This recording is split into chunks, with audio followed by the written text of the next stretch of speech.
हरे कृष्णा। गुड्डू की दुनिया में आप सभी का बहुत बहुत स्वागत है। हरी हरी बोल सीरीज में आज आपके लिए एक बहुत ही सुंदर सच्ची घटनाओं पर आधारित एक कथा लेकर आए हैं जो इस प्रकार है। ब्रिजमंडल क्षेत्र के पास एक बहुत ही सुंदर गांव था, जिस गांव में एक दादी पोती रहते थे। दादी पोती अकेले ही रहते थे क्योंकि महामारी में उस लड़की के माता पिता की मृत्यु हो गई थी। तो एक छोटा सा झोंपड़ा था, टूटा फूटा, उसी में दादी पोती रहते थे। और दादी जंगल से लकड़ियाँ काट कर लाती थी, कभी कभी लकड़ियाँ बीन कर ले आती थी, कभी छोटी मोटी लकड़ी छोटे मोटे पौधों से काट कर ले आती थी, जिनको ले जाकर वो बेच कर आना दो आना कमा लेती थी और उसी में उनका गुजारा चलता था। तो एक बार क्या हुआ कि लड़की 7-8 वर्ष की लड़की कन्या थी।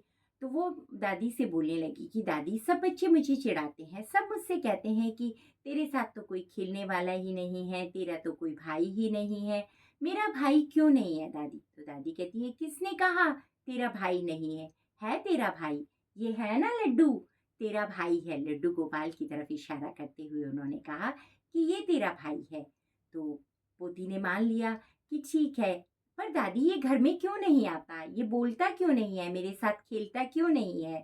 तो दादी बोली कि वो जंगल में रहता है, इसलिए वो तेरे साथ नहीं खेलता। तो फिर बेटी ने पोती ने पूछा कि वो जंगल में क्यों रहता है, वो क्यों नहीं आता यहाँ पे, हमारे साथ क्यों नहीं खेलता? तो फिर दादी कहती है कि उसे गांव में आना अच्छा नहीं लगता, इसलिए वो जंगल में ही रहता है। तो पोती कहती है, क्या इसको जंगल में डर नहीं लगता मेरे भैया को?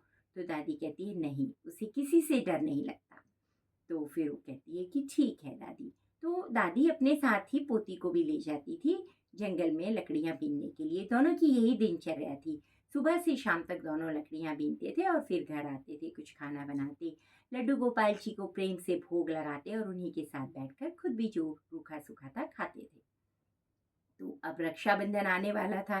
धीरे धीरे सब अड़ोस पड़ोस में बच्चों ने शोर मचाना शुरू कर दिया, रक्षाबंधन आएगा, मैं तो अपने भैया को राखी बांधूंगी।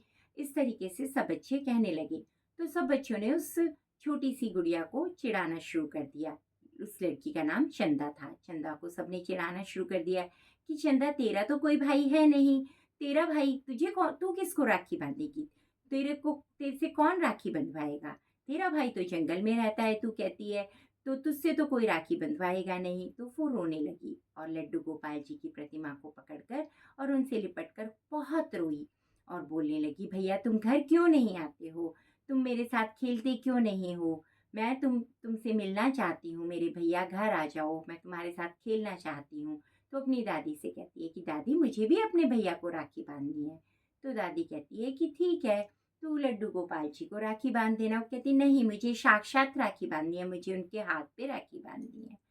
तो फिर दादी कहती है कि हाँ, तेरा भाई आएगा, तू चिंता मत कर। ऐसा कहकर दादी उसे बहला फुसला देती है, पर लड़की मानती नहीं है, उसकी समझ में नहीं आता, वो रोती है, बहुत रोती है, बिलखती है और दादी को बिना बताए ही जंगल में चली जाती है। अगले दिन रक्षाबंधन होता है और वो सोचती है कि मुझे राखी से पहले अपने भाई को घर पे लाना ही है और मैं उनसे उनको राखी बांधूंगी। और लड़की जंगल में चली जाती है। लड़की जंगल में जाती है, नंगे पैर ही भाग जाती है जंगल में। तो जंगल में तो कांटे, पत्थर, सब कुछ होता है। तो जाते जाते उसके पैरों में कहीं कंकड़ चुभते हैं, कहीं कांटे चुभते हैं। उसके पैरों में बहुत पीड़ा होने लग जाती है। कहीं उसके पैर में कांटा चुभ जाता है तो खून भी निकलने लग जाता है। इस सब से वो दर्द उससे सहा नहीं जाता और ये देखकर ठाकुर जी से भी उसका दर्द सहा नहीं जा रहा होता है। लड्डू गोपाल जी भी उसके दर्द को पूरा महसूस कर रहे होते हैं कि कैसे उनकी एक नन्ही सी, जो कि उनसे भाई का रिश्ता बना चुकी है, भाई का रिश्ता बना चुकी है, एक छोटी सी नन्ही सी बहन जंगल में भटक रही है उनको पाने के लिए। वो भी उससे मिलना चाहते थे, लेकिन अभी कुछ इंतजार में थे। तो फिर वो भागती जाती है और एक कांटा उसको बहुत तेज चुभ जाता है, जिसके कारण उससे चला भी नहीं जाता और वो वहीं बैठ जाती है। इतने में ठाकुर जी का एक आते हैं, अंतर ध्यान होके अपने हाथ से उसके पैर पे स्पर्श करते हैं और उसका कांटा वहीं निकल जाता है और उसके पैर का खून भी बंद हो जाता है।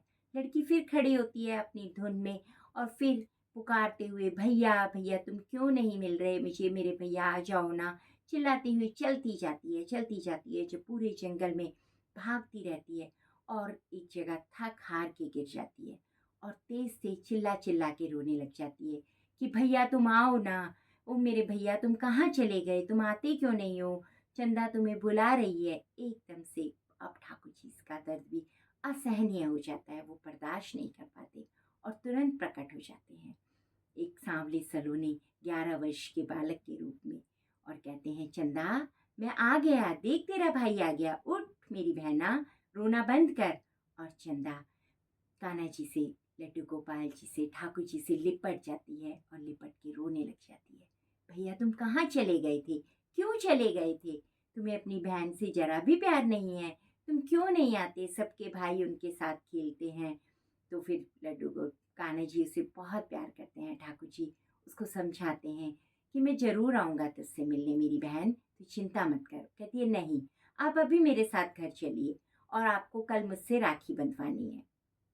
तो कह उसको समझाते हैं, बहलाते हैं कि नहीं, मैं कल आऊँगा तेरे से राखी बंधवाने, तो चिंता मत कर, विश्वास कर, कल तू सुबह राखी की तैयारी करना और मैं सुबह सुबह ही पहुंच जाऊंगा तेरे पास, भोर होते ही तेरे पास आ जाएगा तेरा भैया। और वो मान जाती है और फिर वो हंसती और उसको जंगल की सीमा पार करवा के ठाकुर जी छोड़ देते हैं और फिर वापस चले जाते हैं।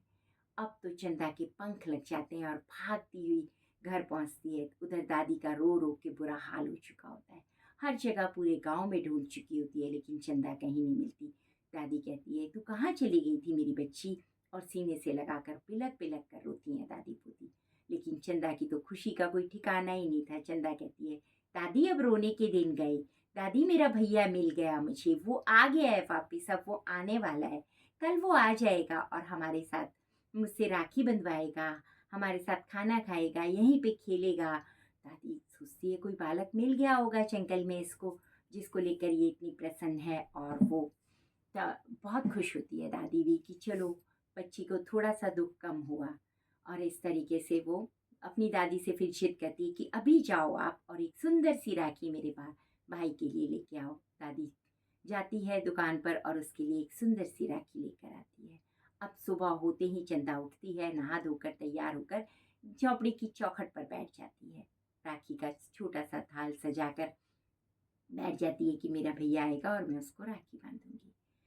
अभी वो बैठी थी कि ठाकुर जी ने भी बिल्कुल इंतजार नहीं करवाया और तुरंत ही उसे दूर से आते हुए दिखाई दिए। और चंदा ने चिल्लाना शुरू किया, दादी दादी देखो मेरा भैया आ गया। और जैसे ही दादी ने भी देखा कि कोई तो आया है और फिर चंदा को आते ही चंद सीने से लगा लिया ठाकुर जी ने। और चंदा ने भी ठाकुर जी को पकड़कर खूब बिलक बिलक कर रोई, मेरा भैया आ गया दादी, मेरा भैया आ गया।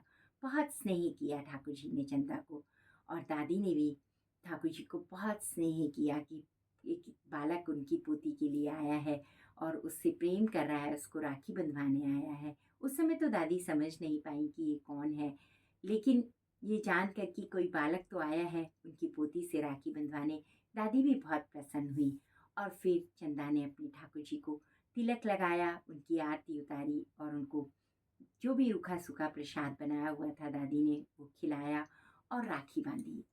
और ठाकुर जी ने भी राखी बंधवाकर आगे की रस्म निभाई, भाई वाला कर्तव्य पूरा किया, अपना झोला निकाला और झोले में से बहुत सुंदर सुंदर वस्त्र चंदा को दिए, खिलौने दिए, बहुत सारा सामान चंदा को दिया और चंदा खुशी से झूम उठी।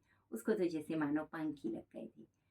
भक्तों, ऐसी सुंदर, ऐसा मनोहर रूप भगवान का और ऐसे भाव भक्तों के देखकर भगवान इतने प्रसन्न हो जाते हैं कि उनसे रहा ही नहीं जाता, वो अपने भक्तों से मिलने दौड़े चले आते हैं। हमारा मन भी इतना पुलकित हो जाता है ऐसी कथाएं सुनाने और सुनने में कि मानो ठाकुर जी हमें ही स्पर्श कर रहे हों। तो दोनों दादी पोती बहुत खुश हुई और फिर उसके बाद ठाकुर जी जाने लगे, बोले चंदा अब मैं जाता हूँ और तू चिंता मत कर, मैं तुझसे मिलने रोज आऊँगा। ऐसा कहकर ठाकुर जी वहाँ से चले गए। और जब ठाकुर जी चले गए तो चंदा ने जैसे ही पीछे मुड़कर देखा तो लड्डू, जो राखी चंदा ने ठाकुर जी को बांधी थी वही राखी लड्डू गोपाल जी की कलाई पर बंधी हुई थी। और ये देखते ही चंदा स्तब्ध रह गई, सुन्न हो गई एकदम और चिल्ला उठी, दादी दादी देखो। और दादी दौड़ी हुई आई और दादी ने देखा कि राखी लड्डू गोपाल जी की बंधी हुई है। तो दादी ने भी तुरंत समझ गई, बचपन से दादी ने भी भक्ति की थी ठाकुर जी की, लड्डू गोपाल जी की सेवा की थी। जब दादी छोटी थी और फिर उसके पति एक छोटे से लड्डू गोपाल जी सुंदर मनोहर रूप को घर ले आए थे, तब से दादी उनकी सेवा कर रही थी। तो दादी को जरा भी देर न लगी ये जानने में कि स्वयं लड्डू गोपाल आए थे राखी बंधवाने। अब तो चंदा जोर जोर से बिलक बिलक कर रोने लगी और लड्डू गोपाल जी को गले से लगा लिया। कहाँ हो मेरे भैया? अगर तुम आए थे तो दर्शन क्यों नहीं दे रहे? प्रकट हो, साक्षात दिखो मुझे। बस इतना कहना था। दादी पोती रोती जा रही थी, भाव विभोर होती जा रही थी, और ठाकुर जी ने क्षण भर भी देर न की और विराट रूप में प्रकट हो गए तुरंत। और ठाकुर जी ने कहा, हाँ चंदा, मैं ही हूँ, मैं ही आया था तुझसे राखी बंधवाने, तेरी भक्ति से प्रसन्न होकर, तेरे भाव से प्रसन्न होकर। मुझसे रहा ही नहीं गया और मैं तुरंत दौड़ा चला आया अपनी बहन से राखी बंधवाने। तूने जो रिश्ता बनाया है वो निभाना तो है ही ना। बस इतना कहना था। दादी पोती के आंसू नहीं रुक रहे थे, मानो कि उनको पूरे जमाने की, संसार की वो खुशी मिल गई जिसके लिए वो जिंदा थी। और फिर भक्तों, कुछ दिनों बाद ठाकुर जी चले गए और गांव में किसी ने भी उन दादी पोती को उस दिन की घटना के बाद कभी नहीं देखा। तो ये तो होना ही था भक्तों।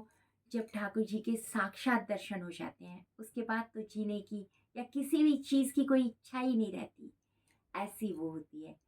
ठाकुर जी किसी पाखंड के, किसी दिखावे के भूखे नहीं हैं, किसी चीज़ के भूखे नहीं हैं, सिर्फ आपके प्रेम के, आपके भाव के भूखे हैं। आप उनसे इस तरह प्रेम करिए कि कोई दीवार न रह जाए बीच में। कोई, मेरे पास शब्द नहीं बन रहे, मैं क्या बोलूँ आपको, कि कोई हमारे अंदर छल कपट ना हो कि हम इस भावना से कर रहे हैं। जो है साक्षात, जैसे हैं हम वैसे आपके हैं ठाकुर जी। हमें इसी रूप में अपनाइए और हमें इस काबिल बनाइए कि हम आपकी भक्ति के लायक बने, आपके चरणों के दास बने, सदा आपकी भक्ति में लगे रहें। इस संसार में ठाकुर जी की भक्ति से और कुछ भी नहीं है आनंददायक। तो भक्तों, अगर आपको ये कथा अच्छी लगी हो, ऐसी और भी कथाएं आपको सुननी है, तो प्लीज़ चैनल को लाइक, सब्सक्राइब और शेयर करना ना भूलें। और कमेंट्स में लिखिए जय जय श्री राधे। आप सभी का कथा सुनने के लिए धन्यवाद। आप सभी का दिन मंगलमय हो और आप सब श्री ठाकुर जी की भक्ति में रहें और आनंद में रहें। जय जय श्री राधे। धन्यवाद।